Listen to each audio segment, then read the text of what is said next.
This is the walkthrough for the June 2015 Unit 5D for the AQA Physics A course. This is the Turning Points in Physics option. It's basically 4 questions. You can guarantee that there'll be a long order question in there. Should take about 50 minutes to actually go through. This walkthrough is probably going to be much shorter than that because I kind of already know my stuff. So what you really need to do is, first of all, with one of these papers, is just read through the questions. There are easy bits, there are hard bits, and then you sort of start tackling the questions. So we'll take the read through as read. So we start off with the first experiment, which is going to be, this looks like discovery of the electron to me. So figure 1 shows an evacuated tube that is used to determine the specific charge E over m for an electron. An electron beam is directed between 2 parallel metal plates, X and Y. In the region between the plates, a magnetic field is applied, so it's not electric. A lot of people get very confused. They think it might be an electric field, but it's not yet. So it's got a magnetic field applied, putting it perpendicularly into the plane of the diagram. So it's going into the diagram. You can see there's a cross there, which means it's going away from you. Electric field can be applied to this region by applying a potential difference between the plates, but they're not actually switched on yet. So figure 1 shows a path of the electron beam. You know that's going to be an arc, not a parabola, because it's a magnetic field. It says explain why the path followed by the electron beam is a circular arc. There you go. Well, it's the idea that there is a constant force on the electron. So there's a constant force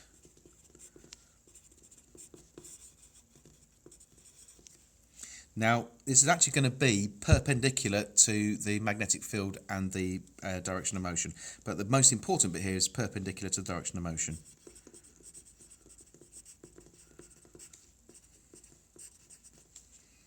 To the direction of motion. Okay. And that implies a centripetal force. Because obviously to make something go in a circle, that's what you need, centripetal force. Easy peasy. Okay, so it applies a centripetal force. Okay, and we can even just put in the qualifier that it's perpendicular. Whoops. Perpendicular to the field and direction. Okay, I've already said direction of motion, but never mind. That's just clarifying it. Okay, and that's basically it. So basically, what we're saying is the magnetic field creates a perpendicular force, which is perpendicular to the field and the direction of motion, when that is by definition a centripetal force. Right, the next one is a simple derivation. It's one of these things you have to learn. It's very, very easy to remember. It says show that the speed of the electrons is given by V equals BER over m, where R is the radius of the path of an electron in the magnetic field and B is the flux density of the magnetic field. So what they're really saying is you're equating the magnetic force, which you should know by now is BeV or BQV. In the formula sheet I think they give it as BQV, but here the charge is E, so that's what we use, is equal to mv squared over R. And then you've just got to show the manipulation of the formula. It's fairly simple. Well, the square there cancels with the V there. So we just want to make sure we've got V as the subject. So we've got to divide both sides by M, multiply both sides by R.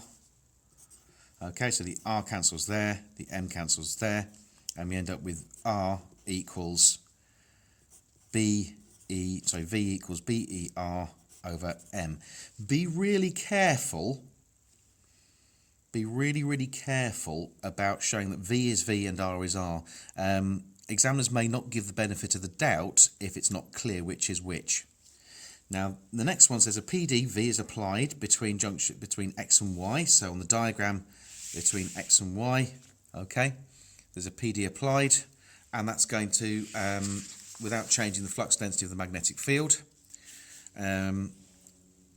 V is adjusted until the electron beam is not deflected as it travels in the region between the plates. So basically, they're now balancing the magnetic force with the electric force.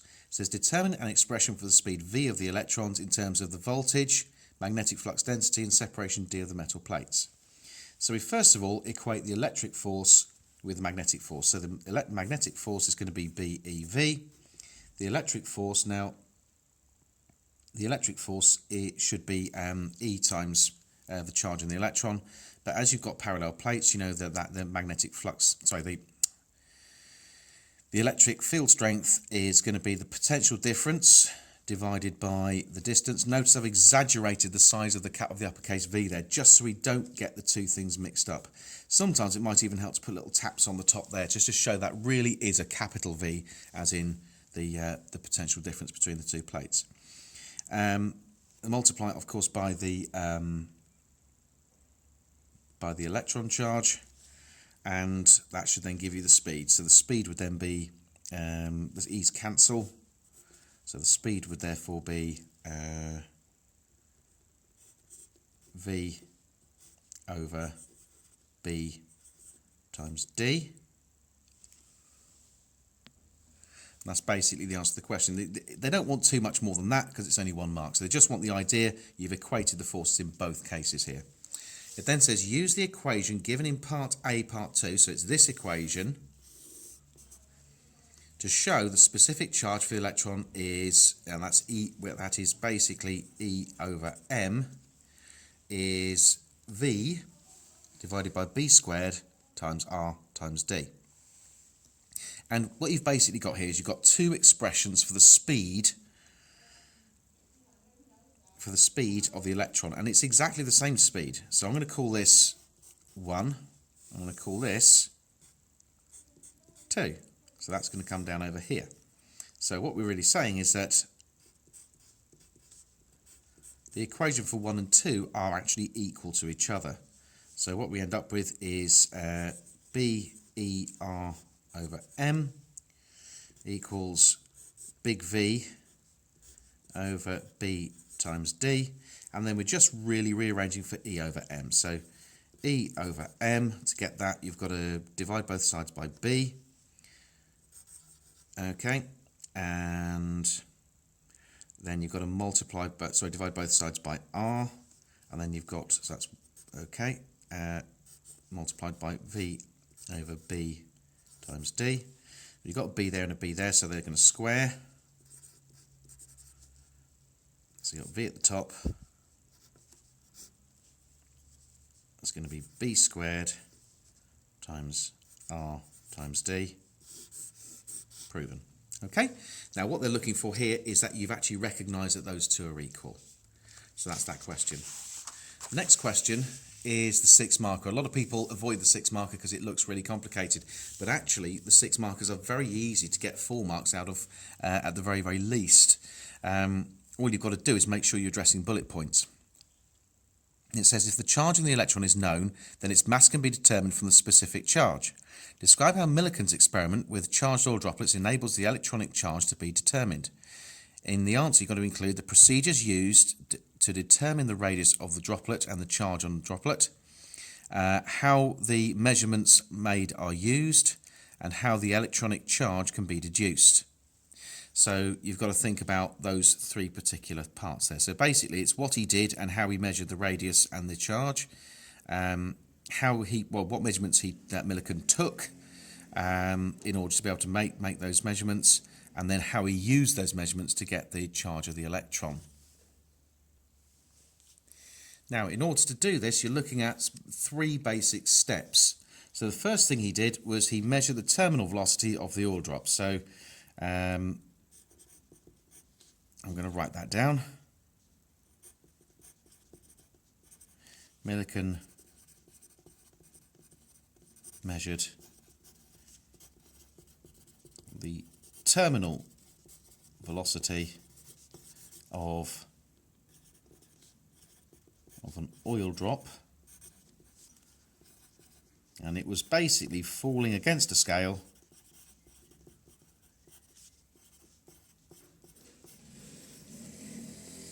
and he using a microscope. Okay, so he used a little microscope to actually watch an oil drop fall against a scale, such that the speed was the distance fallen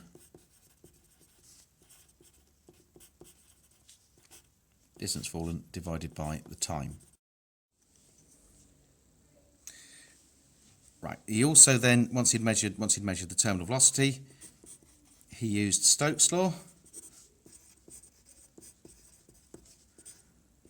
It's on the formula sheet, but you are required to know of it, where they are by the frictional force, or the drag force, I guess, of a sphere in a homogeneous substance was given by 6 times pi times the viscosity of air times the radius times the terminal velocity. Okay, and that was equal to the weight of the oil drop if it's at terminal velocity, which is mg. You don't know the mass, but you can work out the mass by knowing the volume times density. So what you then do is you just add in the expression for mass, which is going to be volume, which is volume of a sphere, 4/3 pi r cubed, multiplied by the density, multiplied by g. Rearrange to make r the subject. It's a little bit of a faff, but you can do it. And you end up with r squared equals 9/2 times the viscosity of air times by the terminal velocity divided by the density of the oil drop, multiplied by the gravitational field strength. That's a key formula, okay, and that was how he found R, how he found the radius of the oil drop. Okay, you then apply an electric field. Okay, apply an electric field by way of a potential difference between two plates.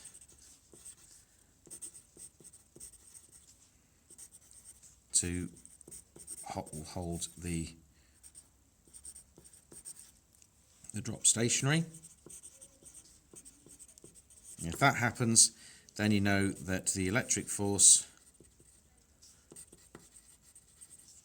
is going to be equal to the weight of the oil drop.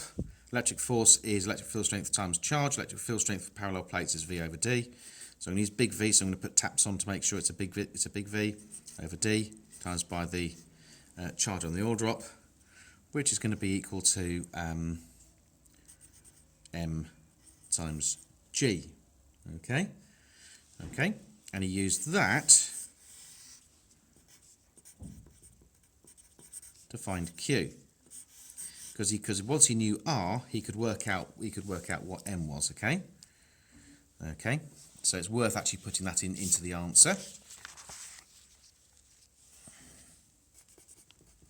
So it's M equals, well, it's 4/3 pi r cubed multiplied by the density of the oil drop. Okay, it's worth putting that in because that's how he found the mass. Okay, so by finding the mass, he found the charge. Sorry, by finding the mass and the radius, he could find the charge by finding the PD required to actually hold the joint oil drop stationary. So that was how he found the charge. And then he talked about how his measurements are used. Well, what he did was he did this for a large number of oil drops. Okay, so you repeat for a large number of oil drops.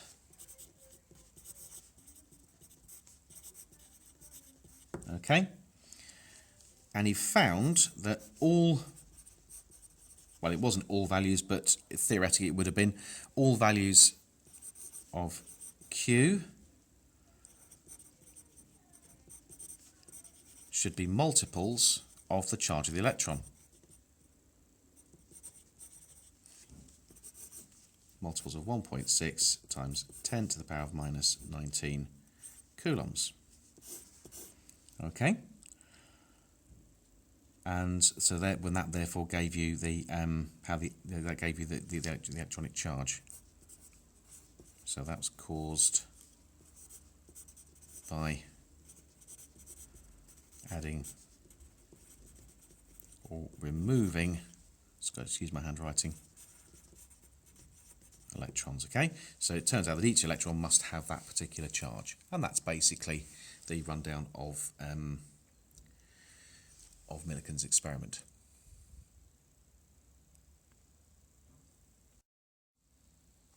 Okay, on to question number 2. Describe how Newton used corpuscular theory to explain the refraction of light as it passes from one substance into a substance of higher optical density. Okay, so basically you're explaining how Newton explained refraction. So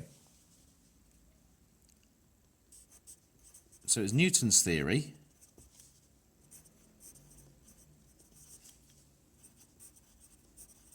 It's stated or suggested. Well, it suggested that the light was somehow that the particles of light were somehow attracted to the surface. So we started with that. So it suggested that the light felt a force of attraction to the surface. So the component of its velocity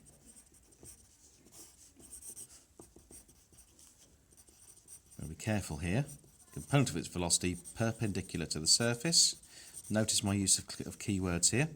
Perpendicular to the surface.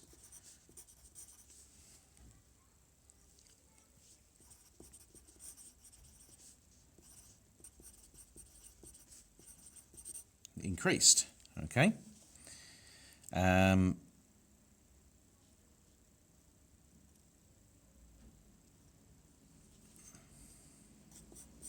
We then add the component at right angles. The component parallel, I should say, parallel to the surface. Did not. And then this caused the direction of change. Oops. This caused the light to refract towards normal.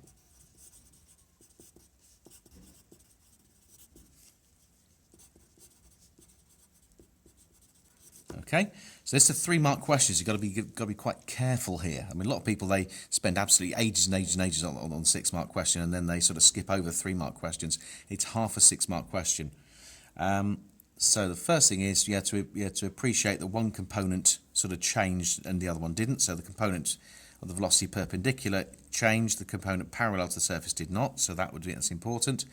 And then the idea that as you're entering a denser medium, the velocity will increase in the direction perpendicular to the surface. So I've said that as well. And then I've mentioned the idea that Newton stated that the light would feel some kind of force of attraction towards the surface of the denser material. So that's worth 3 marks. Next part says Huygens used the wave theory to explain refraction. Explain why the corpuscular theory was rejected in the favour of a wave theory to explain refraction. You've got to be very careful here. Got to be very, very careful. A lot of people immediately read that and they think they get completely mixed up, and they say it's because of Newton's popularity, because it's a very similar question that gets commonly asked in exams. But we're not going to fall into that trap. So the basic idea is that this relies on light increasing speed. We know it doesn't. So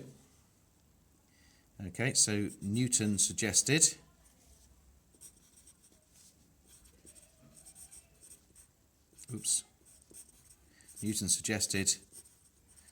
that speed of light increases in a dense medium.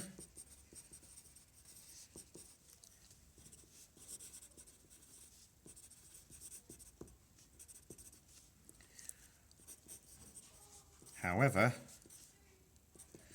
it can be shown, nice little cover all that, it can be shown that it slows down.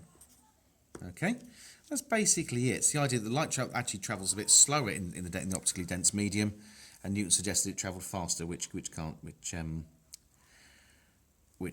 is obviously conflicting with experimental evidence. Right. Next question, if this is wave-particle duality, you know you're going to get something in interference here.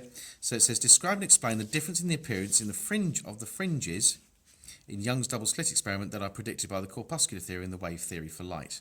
So what they're saying is, what would you see with wave theory? What would you see with corpuscular theory? So you could even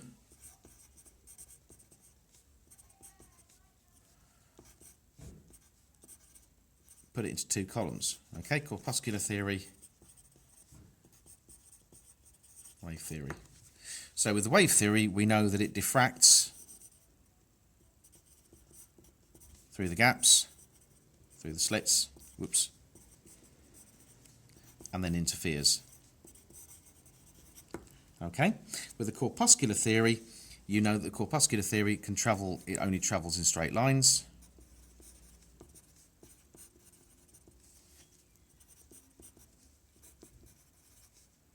Which implies no diffraction or interference. Okay, I've just written that shorthand. So, but the question actually says describe and explain the difference. I've explained the difference, but I haven't described the difference. Describe means actually describe it. So here what you'd get is two bright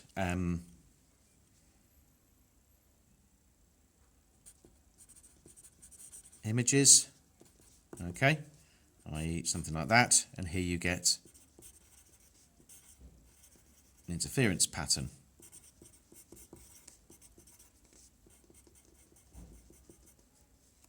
Okay, so the last part then says electromagnetic waves electromagnetic waves and matter are now known to exhibit both particle and wave behaviour. Photons for a particular X-ray wavelength have an energy of 5 kilo electron volts. Calculate the potential difference through which an electron would have to be accelerated so that the de Broglie wavelength is the same as that of this X-ray. So it's a 4-mark question, so you know it's a fairly complex calculation that you're going to have to do. So what you do first of all is you work out the wavelength of the of the X-ray. Okay. So I'm going to call it the X for the X-ray, and I'm going to use E for electron. So the wavelength of the X-ray is given by, well, if you think about it, we know you've got the energy, which is E equals hc over lambda. So lambda is going to be, the wavelength of the X-ray is going to be hc over the energy, where the energy, now you've got to be careful, it's 5 kilo electron volts. It's going to be 5.0 multiplied by 10 to the power 3 multiplied by 1.6 times 10 to the power minus 19. Okay, and that gives you an answer which you can then plug into that. So what you end up with is, if you substitute for h, and you end up with a wavelength of the X-rays coming out to be something around in the region of about 2.48 times 10 to the power minus 10 meters. So that's the first bit. Now for the electron for the electron, we know that's going to be equal to the wavelength of the electron, and the de Broglie wavelength of the electron, well, you've got to think about what it's asking for. It's wanting the potential difference. So there are two particular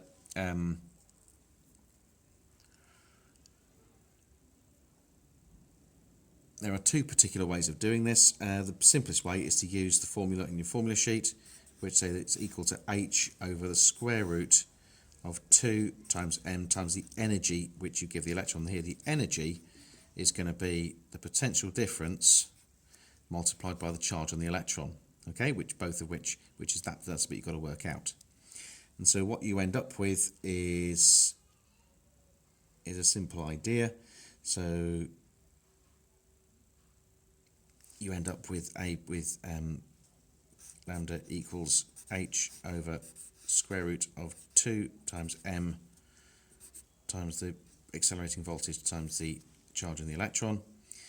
Square it all, and you get rid of the square root, and then you just rearrange it to make v the subject. Okay. Then once you've rearranged it to make v the subject, you then substitute in all the values. You know the charge of the electron, you know the mass of the electron, you know h squared. Okay.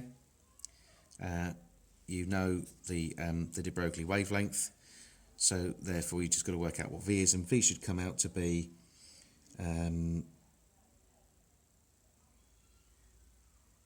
about 24 volts.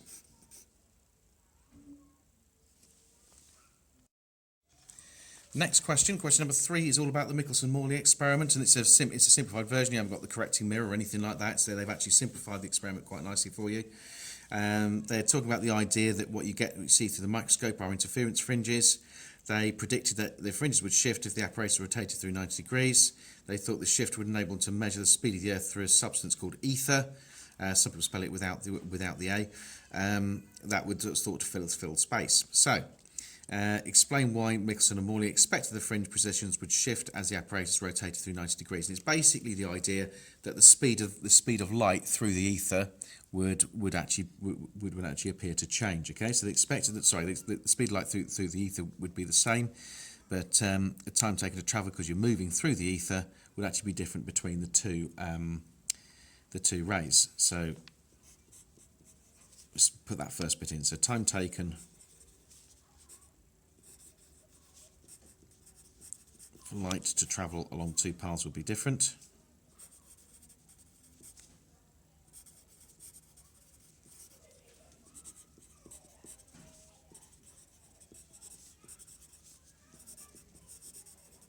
Okay. Okay, so because the time taken to travel through the two distances would be different, the speed of light in the two directions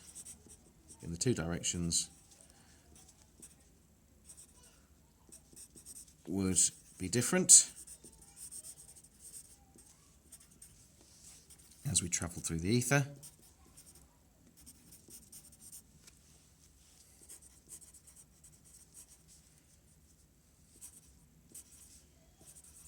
Better use their spelling as we travel through the ether, and that would imply a change in phase difference. Okay, that change in phase difference would therefore create a change in the interference pattern. So they said that in their apparatus they made the distances P1 and PM1 and PM2 the same and equal to D. So we'll have another look at that in a minute. They used the wavelength of light lambda to be 550 nanometers, there it is, and knew that speed of light was C was 3.0 times 10 to the power of 8 meters per second. Using known astronomical data, they calculated the speed v at which they thought the Earth was moving through the ether. They were then able to predict that when the apparatus rotated through 90 degrees, the fringes would shift by a distance of 0.4 times f, where f was the fringe spacing. So in other words, there'd be a 40% change in the fringe space, a 40% shift in the fringe spacing. So determine V, Michelson and Morley assumed the Sun was stationary with respect to the ether and the Earth as the Earth moved around it. To suggest using this assumption how the speed of the V of the Earth through the ether could be determined. You don't have to do the calculation. So it's just one mark, so you just want something very simple. Well, if it's travelling at a constant speed, so if the Sun is stationary with respect to the ether, then basically what they'd do is they'd find V. To find V, you want distance over time. Well, the distance travelled around the Sun is circumference of orbit.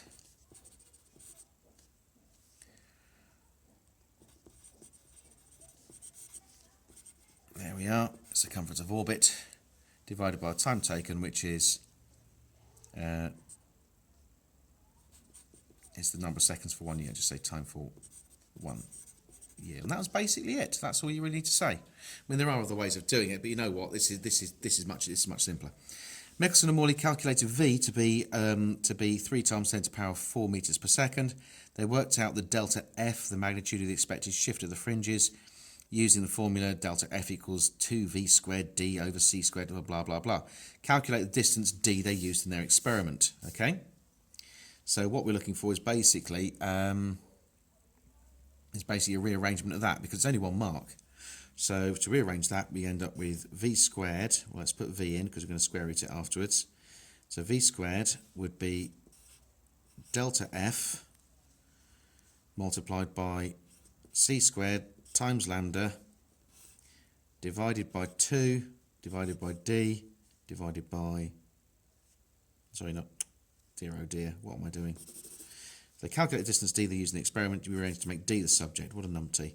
Okay, so it's delta F over, so multiplied by C squared times lambda divided by F there we go, divided by 2, and that's it, I think. Oh, divided by v squared, there we are. Okay, so they've got v, we've got v there, we've got the lambda because that's up here, we've got c squared because that's the speed of light. Now the only bit we haven't got is this bit, but we do have it because they're knowing that that is equal to delta f. So that bit is equal to 0.4. So it's 0.4 times speed of light times the wavelength of the light in meters divided by 2 and divided by the speed squared, where the speed is actually given there. So you've got everything you need there, and you end up with a d of about 11 meters. Okay, it's as simple as that. Right, last bit of the question 3 is that although a shift of 0.4f was easily detectable, no shift was observed. Explain what this null result demonstrated and its significance for Einstein and his special theory of relativity. So basically what we're looking for is what that actually means, okay, what the historical significance was. Well, it's a 2-mark question. You've got to think about the idea, about what it actually means. Well, first of all, you have to say no such thing as absolute motion. The fact there's no ether. And we want to really sort of nail this as a 2-mark question. So it also showed that the speed of light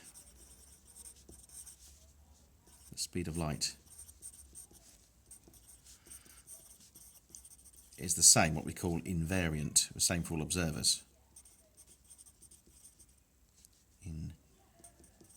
Invariant.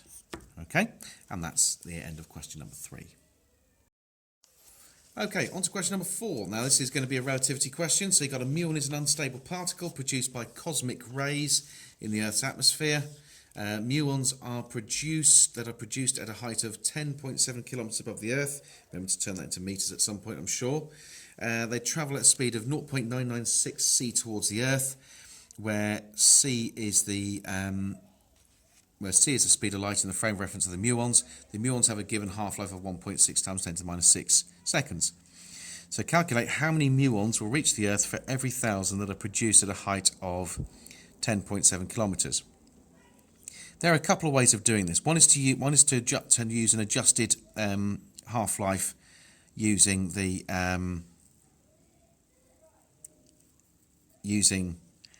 time dilation, or you can use Lorentz contraction. I'm going to use Lorentz contraction just for fun. So you know that to the muons, that 10.7 kilometers is going to be much, much shorter. So you know that the length of 10.7 kilometers to a muon is going to be that 10.7 or 1.07 times 10 to the power of 4, and it's going to be decreased. So it's multiplied by 1 minus v squared over c squared, which is 0.996 squared. So that would then give you, that should then give you the value for Lorentz contraction. So here we go. We end up with a Lorentz contracted